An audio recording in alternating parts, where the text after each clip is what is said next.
Kelompok 1 akan membahas tentang materi KB suntik yang terdiri dari pengertian KB suntik, klasifikasi KB suntik, cara kerja KB suntik, efektivitas KB suntik, keuntungan KB suntik, kerugian KB suntik, efek samping KB suntik, ibu yang boleh KB suntik, ibu yang tidak boleh KB suntik, waktu mulai KB suntik, cara penggunaan KB suntik.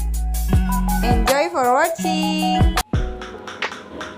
Keluarga berencana menurut WHO merupakan tindakan yang membantu individu atau pasangan suami istri untuk menghindari kelahiran yang tidak diinginkan, mendapatkan kelahiran yang diinginkan, mengatur interval di antara kelahiran, mengontrol saat melahirkan, dalam hubungan suami istri, dan menentukan jumlah dalam keluarga.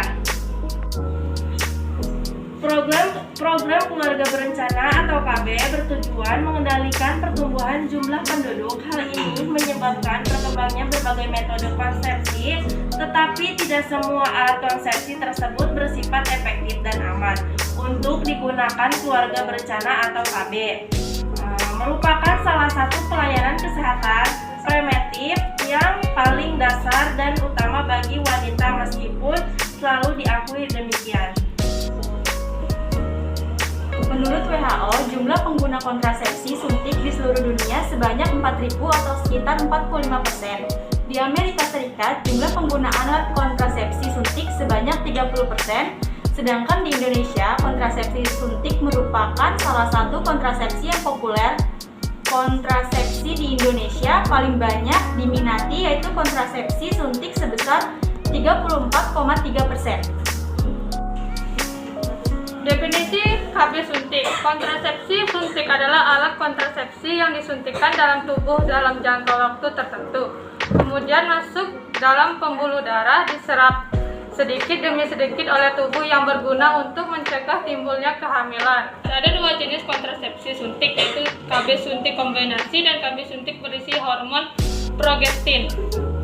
Klasifikasi KB suntik yang pertama, suntik kombinasi yaitu 1 bulan, yang kedua suntik progestin 3 bulan.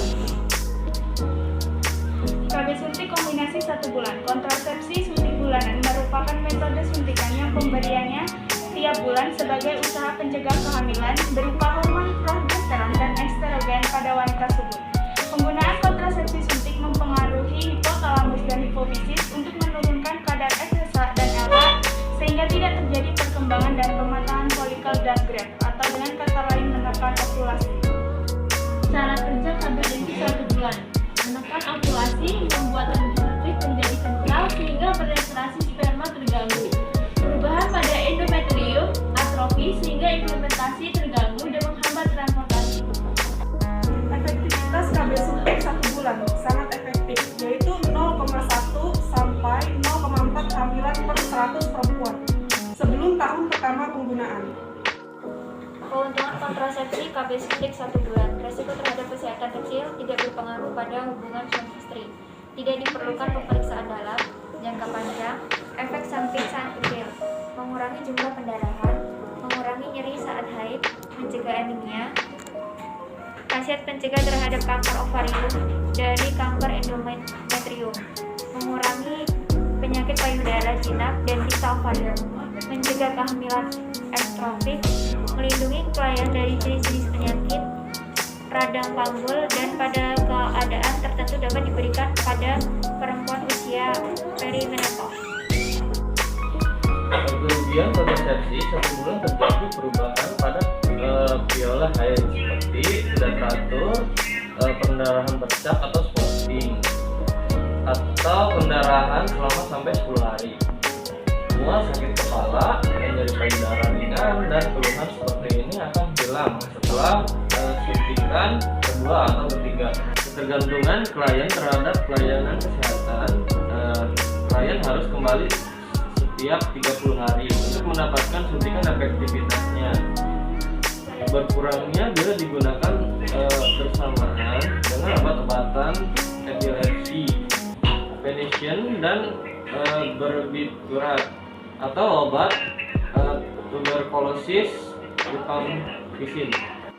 Baik, selanjutnya ada efek samping. Efek samping yang serius seperti serangan jantung, stroke, bekuan darah pada paru atau otak, dan kemungkinan timbulnya tumor hati.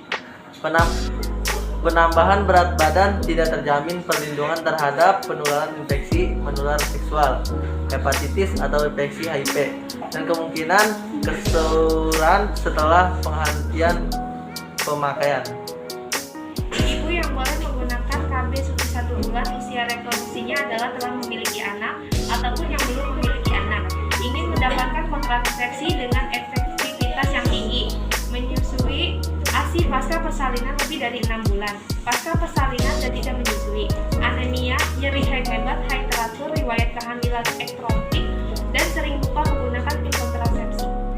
Ibu yang tidak boleh menggunakan KB suntik 1 bulan, hamil atau diduga hamil, menyusui di bawah umur 6 minggu pasca persalinan, pendarahan per vagina yang belum jelas penyebabnya, penyakit hati akut atau virus hepatitis, usia 35 tahun yang merokok, riwayat penyakit jantung, stroke tahunan dengan tekanan darah tinggi, lebih dari 180/110 mmHg, riwayat kelainan tromboemboli atau dengan kencing manis di atas 20 tahun, kelainan pembuluh darah yang menyebabkan sakit kepala atau migrain, dan keganasan pada payudara.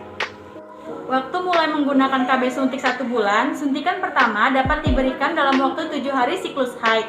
Klien tidak boleh melakukan hubungan seksual dalam 7 hari atau menggunakan kontrasepsi lain untuk 7 hari. Bila klien tidak haid, suntikan pertama dapat diberikan setiap saat. Asal saja dapat dipastikan ibu tersebut tidak hamil, klien tidak boleh melakukan hubungan seksual untuk 7 hari lamanya atau menggunakan metode kontrasepsi yang lain. Suntik KB progestin atau KB 3 bulan. Suntik progestin merupakan metode konsepsi yang diberikan setiap 3 bulan. Jenis konsepsi sangat efektif, aman, dan dipakai oleh semua wanita. Usia reproduksi KB suntik 3 bulan atau MFDA, depo-medoxyprogesterone acet, atau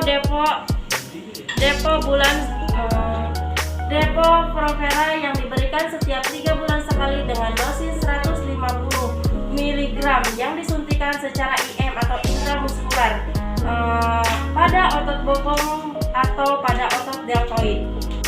Cara kerja KB suntik 3 bulan: mencegah ovulasi, mengentalkan endospik hingga menurunkan kemampuan penetrasi sperma, menjadikan selaput lendir rahim tipis dan strofi, dan menghambat transportasi gamet oleh tuba. Efektivitas KB suntik 3 bulan, efektivitas keluarga berencana suntik 3 bulan sangat tinggi, angka kegagalan kurang dari 1%. WHO telah melakukan penelitian pada DMPA dengan dosis standar dengan angka kegagalan 0,7%, asal penyuntikannya dilakukan secara teratur sesuai jadwal yang ditentukannya. Keuntungan metode suntik 3 bulan: efektivitas tinggi, sederhana pemakaiannya, cukup menyenangkan, aksetor injeksi hanya 4 kali dalam setahun, cocok untuk ibu-ibu menyusui anak, tidak berdampak serius terhadap penyakit gangguan pembekuan darah dan jantung karena tidak mengandung hormon estrogen, dapat mencegah kanker endometrium, kehamilan ektopik, serta beberapa penyebab akibat radang pambul, menurunkan krisis anemia bulan sabit sinokel. Ibu yang dapat menggunakan suntik KB 3 bulan bisa juga menggunakan KB suntik 3 bulan, yaitu usia ibu 20-35 tahun, ibu pasca persalinan, dan ibu pasca keguguran.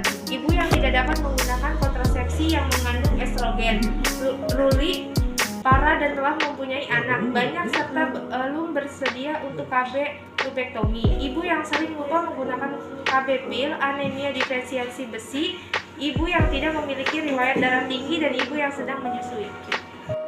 Ibu yang tidak dapat menggunakan suntikan 3 bulan. Ibu yang tidak dapat menggunakan KB suntikan 3 bulan yaitu ibu hamil atau dicurigai hamil. Ibu yang menderita kanker payudara atau riwayat kanker payudara. Diabetes mellitus yang disertai komplikasi dan pendarahan per vagina yang belum jelas penyebabnya. Waktu yang diperbolehkan untuk menggunakan KB suntik 3 bulan. Waktu yang diperbolehkan yaitu mulai dari pertama sampai hari ke-7 siklus haid. Bila suntikan pertama diberikan setelah hari ke-7 siklus haid dan pasien tidak hamil. Pasien tidak boleh melakukan hubungan siklus untuk hari atau Lamanya penggunaan metode kontrasepsi yang lainnya selama masa waktu 7 hari. Kerugian metode KB suntik 3 bulan ini sering ditemukannya gangguan head seperti siklus head yang memendek atau memanjang, pendarahan yang banyak atau sedikit, pendarahan tidak teratur atau pendarahan bercak atau sporting, sehingga klien sangat bergantung pada tempat atau sarana pelayanan kesehatan, yaitu harus kembali untuk disuntik. Tidak dapat dihentikan sewaktu-waktu sebelum suntikan berikutnya. Permasalahan berat badan merupakan efek samping tersering dan tidak menjamin perlindungan terhadap penularan infeksi menular seksual seperti virus hepatitis B atau infeksi virus HIV. Baik, cara penggunaan KB suntik 1 bulan. Suntikan kombinasi diberikan setiap bulan dengan suntikan intramuskular. Dalam klien diminta datang setiap 4 minggu. Suntikan ulang dapat diberikan 7 hari lebih awal dengan kemungkinan terjadi gangguan pendarahan. Dapat juga diberikan setelah 7 hari dari jadwal yang telah ditentukan, asal saja diyakini ibu tersebut tidak hamil, tidak dibenarkan melalui hubungan seksual selama 7 hari, atau menggunakan metode kontrasepsi yang lain untuk 7 hari saja. Selanjutnya, cara penggunaan KB suntik 3 bulan. Cara pemberian kontrasepsi suntikan dapat dilihat kontrasepsi suntikan DMPA. Diberikan setiap 3 bulan dengan cara disuntik intramuskular yang dalam di daerah bokong. Apabila suntikan diberikan terlalu dangkal, penerapan kontrasepsi suntikan akan lambat dan tidak bekerja secara segera dan efektif. Suntikan diberikan setiap 90 hari. Pemberian kontrasepsi suntikan noristerat untuk 3 injeksi berikutnya diberikan setiap 8 minggu. Mulai injeksi kelima diberikan setiap 12 minggu. Bersihkan kulit yang akan disuntikan dengan kapas alkohol yang dibasahi oleh etil atau isopropil alkohol 60-90%. Biarkan kulit sebelum disuntik, setelah kulit kering baru disuntik. Kocok dengan baik dan hindarkan terjadinya gelembung-gelembung udara. Kontrasepsi suntikan tidak perlu didinginkan. Bila terdapat endapan putih pada dasar ampul, upayakan menghilangkan dengan menghangatkan. Selanjutnya adalah cara pemberian suntik KB. Nah, alat-alatnya ada bengkok, ada alkohol swab, ada obat KB tersebut, ada fluid 3 cc, sama ada handscoon.